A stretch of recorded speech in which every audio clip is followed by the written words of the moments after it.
Today, I will be talking about real estate for positive cash flow. What this is basically purchasing real estate in order to make money off of it, not to live in it. This is a great source of income because it isn't as time-consuming as a job, but you can still make a fair amount of money off of it if you do it right. Through this presentation, I will show you what kinds of properties to invest in and why, what mortgages are the best, and the small details of buying real estate for positive cash flow you should follow in order to be successful.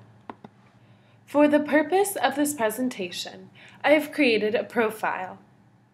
We have just graduated from college and are ready to buy some property. We have $15,000 in the bank. I picked this number because most people from my school can afford to have their parents pay for their college tuition, and they may be able to get a part-time job, so $15,000 is a very fair number. We are looking to purchase a property in Denver, Colorado. The reason I picked this location is because the overall prices of the area are at a low, which means that it is a great time to buy. Because we have just graduated from college, we have time to wait for the value of our house to increase, which it will eventually. Lastly, I chose to be a dermatologist because that is what I am personally interested in.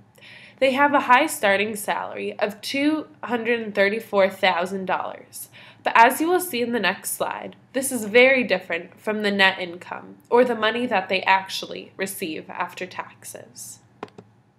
After finding the gross annual income of $234,000, I plugged it into this online calculator to find out the actual net income, or money that I'll actually have in my pocket after taxes and other fees.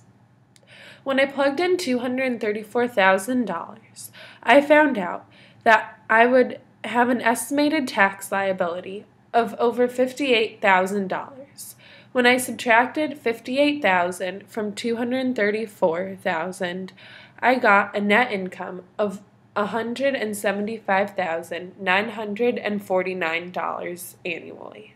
The first house we looked at was 2511 Quitman Street, Denver, Colorado. It's a single-family home with 3-bed, 2-bath, and it's 1,700 square feet. It was built in 1941, which means that it is likely to need updating. It's listed at $485,000, but we believe that we can get it down to $460,000 if we were to purchase it. We compared this with another house. 1520 East 78th Avenue is a multi-family home. It is also priced at $485,000 that we expect to be able to get down to $460,000. The fact that it is a multi-family home means that there is less risk associated with it because it has 4 units, which means 4 tenants. So even if you lose a tenant, it's okay because you still have 3 other tenants aiding in paying the rent, so it all doesn't automatically fall to you. It has 4 units, each with 2-bed and 2-bath, which means that you would own a total of 8-bed and 8 baths total. It has 3,800 square feet and was built in 2006, which means that it is recent and less likely to have structural problems or need major updating. But you should always do an inspection before buying a house. This house is the same price as the other one, but it was built more recently, has more square footage, more units, and therefore less risk. So how much can you actually get in rent each month for the houses? For 1520 East 70th Avenue, the multifamily home, we believe that you can get $1,000 per unit per month. The reason we decided on this number is because we looked at houses in the area with similar square footage to our units, and we saw what people were paying for them. The 2 houses shown were up for rent listed at $1,400 per month. But because this is a listed price and not how much people are actually getting in rent, I decided that $1,000 is a fair and realistic estimate. As for the single-family home, 2511 Quitman Street, I decided to email the realtor.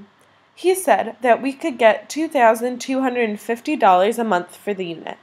but expecting some bias, we deducted 10%, which gave us a realistic rent of $2,025 per month. In the next slide, I will show you what the rate of return from your investment or gross rental yields of the houses will be. For 1520 East 78th Avenue, the multifamily home, we would be getting a 10.5% gross rental yield.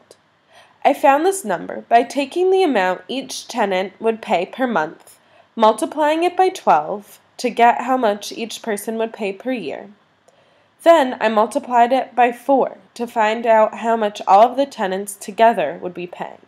And then I took that number, 48,000, and divided it by 460,000 to find the gross rental yield to be 10.5%. This is pretty good. The rule of thumb is that an investment of 9% yield or higher is a good, solid investment. As for 2511 Quitman Street, the news is not as good. The tenants need to pay $2,025 per month. Multiply that by 12 to see how much we would make per year, and then take that number, 24,300, and divide it by the price of the house, 460,000, to get a 5.3% gross rental yield. As you can see by the comparison of the rental yields, the multifamily house is a much better investment. There are also other costs you need to think about when purchasing a house. The first is property tax. Using the online Fitspir property tax estimator, I plugged in the location of Denver, Colorado, and the property price of $460,000 to find the property tax of $2,438. You also need to keep in mind maintenance.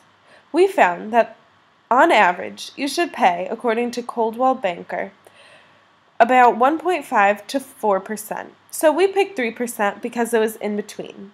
So 3% of $460,000 is $13,800 per year on maintenance. This includes pipe leaks, roof fixing, mold, termites, and any other unexpected problems that may occur. So total, it comes to $16,238 a year in miscellaneous costs for the house. Lastly, I think it's important to highlight the differences in mortgage. For the houses I showed before, they both cost $460,000. So, up front, I would have to pay a 10% down payment of $46,000, and the other 90% I would have to pay by taking a loan out from the bank. This means that I would have to take out a $414,000 loan. Recently, according to PropertyRadar.com, the interest rate of mortgages have been at about 4.5%. This means that if I choose to pay it off in 15 years, I would pay $3,167 every month to the bank, which means that I would be paying $38,004 per year. And I would end up paying $570,072 to the bank over the 15 years. If I add that to the $46,000 down payment that I paid at the start, I would end up actually paying $616,072 for the house if I chose the 15-year mortgage. However, if I chose the 30-year mortgage, the cost per month would be a lot less at $2,079 and $25,172 per year. But having to pay that every year for 30 years would mean that you end up paying $755,164 to the bank. Adding the initial down payment, the total amount you would end up paying for the house is $801,164. The difference between the two mortgages is $185,092. That is a lot, and it's money that if you can save and put down, you can put it in your pocket instead of in the banks if you choose to do the shorter term mortgage. This whole process gets a little hairy, and there are many factors that go into purchasing houses for positive cash flow. But if you only remember 3 things from my presentation, these are what I feel are the most important. First of all, buying a multifamily house has less risk than a single-family house because it has more units. So even if one renter leaves, you aren't suddenly having to pay the whole mortgage by yourself. There are still other tenants. The second thing that I think is important is that the higher the gross rental yield, the better deal the house is. Above 9% is a great investment, and below 9% you should be a little skeptical. And lastly, the faster you pay your mortgage, the more you save. So if you are able to, pay off the mortgage early.